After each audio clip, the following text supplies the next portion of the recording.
జగన్మోహన్ రెడ్డి గారు అధికారంలో ఉన్నప్పుడు మనం చూసాం. మాది పేదల ప్రభుత్వం. ఇది పేదలకి పెత్తందారులకి మధ్య జరుగుతున్న యుద్ధం. మేము పేదలకు మంచి చేస్తున్నాం. పేదోళ్ళే రేపొద్దున నాకు అండగా నిలుస్తారు అని పొద్దున్న లెగిస్తే సాయం దాకా అంటే ఆయన పొరపాటున బయటకు వచ్చాడంటే పేద అనే పదం లేకుండా ఉండదు. సో అంతలాగా పేదల పక్షాన్ని నిలిచానని ఆయన ప్రమోషన్ చేసుకున్నాడు. అయితే ఇప్పుడు కట్ చేస్తే తెలుగుదేశం పార్టీ వచ్చి 2 నెలలు పూర్తయింది అంతే. అన్నా క్యాంటీన్లు ప్రారంభం మొన్న 15వ తారీఖున జరిగింది. దీని మీద ఎంత దారుణంగా విషం జిమ్మాలో అంత దారుణంగా విషం జిమ్ముతున్నారు. అంటే పేదలకి అన్నం పెట్టకూడదని చెప్పి సుస్పష్టంగా అది ముష్టేస్తున్నారు పేదలకంటూ. ఇది సరైన ప్రక్రియ కాదంటూ, అన్నా క్యాంటీన్లు ఫ్లాప్ అవ్వాలంటూ ఇలా ఇష్టానుసారంగా ఈరోజు అన్నా క్యాంటీన్ల మీద ఒక దాడి ఈరోజు వీరు చేస్తున్నారు. చంద్రబాబు నాయుడు గారు ఎంత ట్రాన్స్పరెన్సీ మెయింటైన్ చేస్తూ ఆయన చాలా క్లారిటీగా ఇస్కాన్ సంస్థ వారికి దీన్ని అప్పచెప్పారు. అయితే ఏదేమైనప్పటికీ ఈరోజు అన్నా క్యాంటీన్ పట్ల ప్రజలకు 5 రూపాయల భోజనం పెడుతున్న అంశం పట్ల వైసీపీ వారు ఎందుకు తట్టుకోలేకపోతున్నారు? ఎందుకు జగన్ ఇదే పెదమ అజెండాగా తీసుకుని దాడి చేస్తున్నాడు అంటారో? మొత్తం ఆ టీం అంతా, సోషల్ మీడియా టీం అంతా దీని మీదే పడింది. ఏమై ఉంటుంది అంటారో? ఎందుకు ఇంత ఆగ్రహం వ్యక్తం చేస్తున్నారంటారో? ఇది సరైన చర్య కాదంటారు. అంటే భోజనం పెడతాం అనేది సరైన పద్ధతి కాదంటారా? డబ్బు దుబారా చేస్తున్నారు అని అంటున్న వ్యాఖ్యలు మీరు కూడా సమర్థిస్తారా? ఏంటి మరి మీరు దీని మీద మీ స్పందన ఏంటి? మరి దీంట్లో డబ్బుల దుబారా గురించి మొట్టమొదట మాట్లాడదాం. 1 సంవత్సరం రాష్ట్ర వ్యాప్తంగా అన్నా క్యాంటీన్ల నిర్వహణ కోసం రాష్ట్ర ప్రభుత్వానికి అయ్యే క్రాస్ సబ్సిడీ ఖర్చు 234 కోట్లు. అంటే 234 కోట్ల రూపాయలు ఖర్చు పెట్టడం ద్వారా 1 సంవత్సరం పాటు రోజు 1,00,000 మంది చొప్పున 3,65,00,000 మందికి భోజనం పెడతారు. దానికి అయ్యే ఖర్చు అంటే రోజుకి 365 రోజులు, రోజుకి 1,00,000 మంది చొప్పున. బహుశా ఆదివారాలు ఉండదు అనుకుంటా. ఆదివారాలు ఉండదు. ఆదివారాలు తీసేస్తే ఒక 310 రోజులు 3 కోట్ల మంది పైగా భోజనాలు చేస్తే అయ్యే ఖర్చు 234 కోట్లు. అది కూడా ఉదయం టిఫిను, మధ్యాహ్నం భోజనం, సాయంత్రం భోజనం. ఇట్లా వాళ్ళకి దక్కుతున్నప్పుడు ఈ 234 కోట్లను వృధా ఖర్చుగా చిత్రీకరించే ప్రయత్నం చేస్తున్నారు. అంటే ఎవరు తింటారు అక్కడ? ఇప్పుడంటే స్టార్టింగ్ స్టేజ్ కాబట్టి అది ఎట్లుందో చూద్దాము అని చెప్పని రాజకీయ నాయకులు వీళ్ళు ఇంట్రెస్ట్. కానీ రెగ్యులర్గా తినేది ఎవరు? ఆటో డ్రైవర్లు, అడ్డా మీద కూలీలు, స్ట్రీట్ వెండర్సు, తర్వాత డెలివరీ బాయ్స్, నిరుద్యోగ యువత, లేదంటే ఇంటి దగ్గర నుంచి లంచ్ బాక్స్ కనుక తెచ్చుకోలేని పరిస్థితిలో ఆ రోజు హడావుడిగా కాలేజీలకి స్కూల్స్కి వస్తే పిల్లలు, వీళ్ళు తినేది. వీళ్ళకి ప్రభుత్వం క్రాస్ సబ్సిడీ తోటి నాణ్యమైన భోజనం పెడితే వీళ్ళు ఏడిపేంటి? వీళ్ళు 234 కోట్ల ఖర్చుని చాలా దుబారా ఖర్చుగా చిత్రీకరించే ప్రయత్నం చేస్తున్నారు. వాళ్ళకి సిగ్గు శరం అనేది ఉంటే, అంటే ఈ వ్యాఖ్యలు చేస్తాను వాళ్ళకి, 10 మంది భోజనం చేస్తే ఓర్చుకోలేని ఈ లక్షణం ఉన్న వాళ్ళని ఖచ్చితంగా మనం ఈ విధంగానే సంబోధించాలి. వాళ్ళ పార్టీ, వాళ్ళ నాయకుడు తాము అధికారంలోకి వచ్చిన తర్వాత తమ పార్టీ రంగులేయటానికి 3,000 కోట్లు 2,600 కోట్లు ఖర్చు పెట్టారు. అంటే ఇప్పుడు ఈ 234 కోట్ల చొప్పున 11 సంవత్సరాల పాటు పెట్టవచ్చు భోజనం.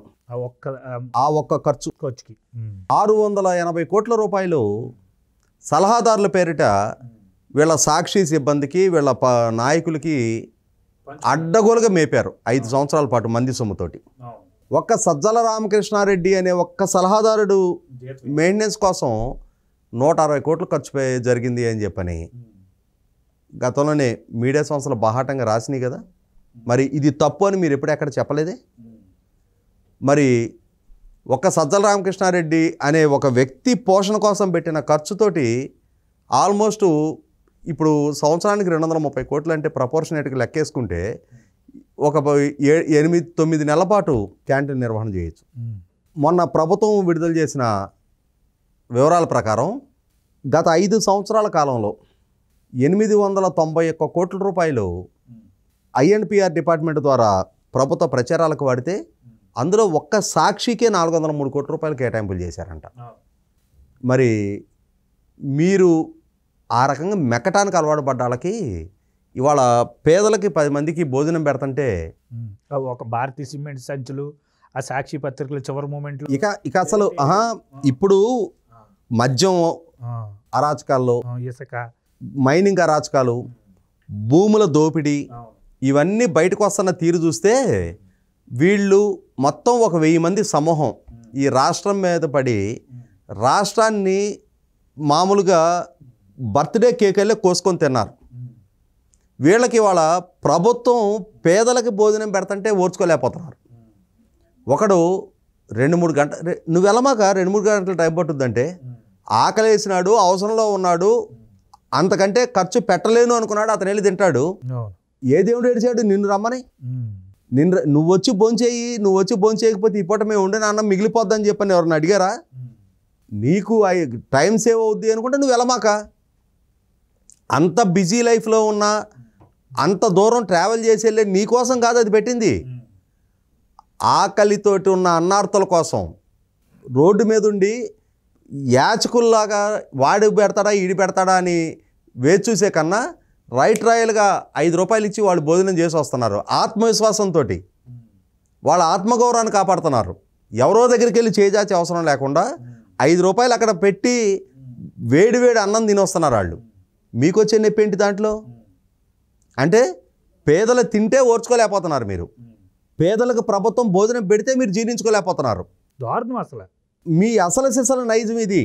ఎస్, కాబట్టే ప్రజలు గుర్తించారు, కాబట్టే మీరు పేదల ద్రోహులని మీరు ప్రజలు భావించారు, కాబట్టే మీకు 151 నుంచి 11కు పరిమితం చేశారు.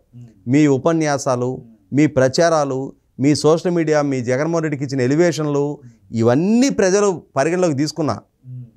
5 సంవత్సరాల పాటు ప్రతిపక్ష నాయకుడిగా ఆయనకు అవకాశం ఇచ్చారు, 5 ఏళ్ళు ముఖ్యమంత్రికి అవకాశం ఇచ్చారు. ఈసారి అటు ప్రతిపక్షం లేదు నీకు, ఇటు ముఖ్యమంత్రి లేదు, నువ్వు పులివెందుల ఎమ్మెల్యేవే అని చెప్పని ప్రజలు నిన్న ఆ స్థాయికి పరిమితం చేశారు. ఇంకా మాది ఇదే నైజం, ఇదే మేము పేదల ఆకలికి మేము ఏడుస్తాం, వాళ్ళ ఆకలి తీరతంటే మేము జీర్ణించుకోలేం అని చెప్పని వైఖరి కనుక ప్రదర్శించడం మొదలైతే ఈసారి పులివెందుల ఎమ్మెల్యే కూడా ఉండదు. ఈ ఆర్తనాదాలు, ఈ ఆక్రోశాలు, ఇవన్నీ కూడా మీ ఏడుపులు మీ కడుపులో మీకే మంట తెప్పిస్తూ ఉన్నాయి. ఎన్ని ఈనో ప్యాకెట్లు తాగినా ప్రభుత్వం తను అనుకున్న పని చేసుకుంటూ వెళ్తానే ఉంది. 203 అన్నా క్యాంటీన్లు రాష్ట్ర వ్యాప్తంగా ఓపెన్ చేయాలనుకున్నారు. 100 క్యాంటీన్లు మొదటి విడతలో ఓపెన్ చేశారు. సెప్టెంబర్ ఎండింగ్ నాటికి మిగిలిన ఏర్పాటు చేస్తామని చెప్తున్నారు. మీరు దాన్ని డైజెస్ట్ చేసుకోగలిగితే హ్యాపీ, లేదంటే లేదు. ఎప్పుడన్నా ఆకలి అయితే మీరు కూడా భోజనం చేయండి, లేదు అని అన్నా అవి నిర్విఘ్నంగా కొనసాగుతూనే ఉంటాయి. కాబట్టి అక్కడ భోజనం చేస్తున్న ప్రజలకు తెలుసు వాళ్ళు ఏం తింటున్నాము అనేది. మీ ఆర్తనాదాలు, మీ వైఖరిని, మీ నైజాన్ని, మీ వ్యక్తిత్వాన్ని మీకు మీరు పరిచయం చేసుకుంటున్నారు అంతే.